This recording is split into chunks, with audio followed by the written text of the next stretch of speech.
Hello and welcome everyone, প্রত্যেকে স্বাগত জানাই আরেকবার নতুন ভিডিওতে। আজকে আমি আলোচনা করব SMFWB অর্থাৎ state medical faculty of West Bengal আন্ডারে প্যারামেডিক্যাল এক্সামটার রেজাল্ট সংক্রান্ত নিয়ে। রেজাল্ট কবে আপডেট হতে পারে বা রেজাল্ট কবে প্রকাশিত হতে পারে তা নিয়ে কিছুটা এক্সপেক্ট ডেট আলোচনা করব। তাই ভিডিওটা প্রথম থেকে শেষ পর্যন্ত দেখো, ভালো লাগলে লাইক করো, চ্যানেলে নতুন বার এসে থাকলে অবশ্যই সাবস্ক্রাইব করো।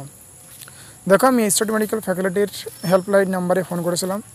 তারা বলল যে 16 তারিখ ওবিসি সংক্রান্ত নিয়ে একটা মিটিং আছে। ওই মিটিংয়ে ওবিসি সংক্রান্ত কি বলা হচ্ছে, 5 লাখ ওবিসিদের বাতিল হবে কি হবে না সেটা তারা জানবে। জানার পর তোমাদের মেরিট লিস্ট বা রেজাল্ট প্রকাশিত করার সম্ভাবনা রয়েছে।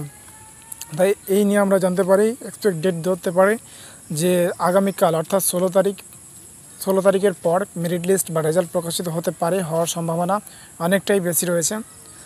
তাই তোমরা 16 তারিখ পর 17 তারিখ 18 তারিখ এই 2 দিনের মধ্যে রেজাল্ট বা মেরিট লিস্ট প্রকাশিত হতে পারে। তাই তোমরা 18 তারিখ অবধি ওয়েট করো, রেজাল্ট হয়তো প্রকাশিত করতে পারে। তো আজকে ছোট্ট একটা ইনফরমেশন দেওয়া ছিল তোমাদের সামনে। যদি ভিডিওটা ভালো লাগে অবশ্যই লাইক করো, চ্যানেলে নতুন বাড়িতে দেখলে সাবস্ক্রাইব করে রাখো। পরবর্তী নোটিফিকেশান যখন আসবে আমি তোমাদেরকে জানিয়ে দেবো। তো আজকের ভিডিওটা এই পর্যন্ত। Thank you.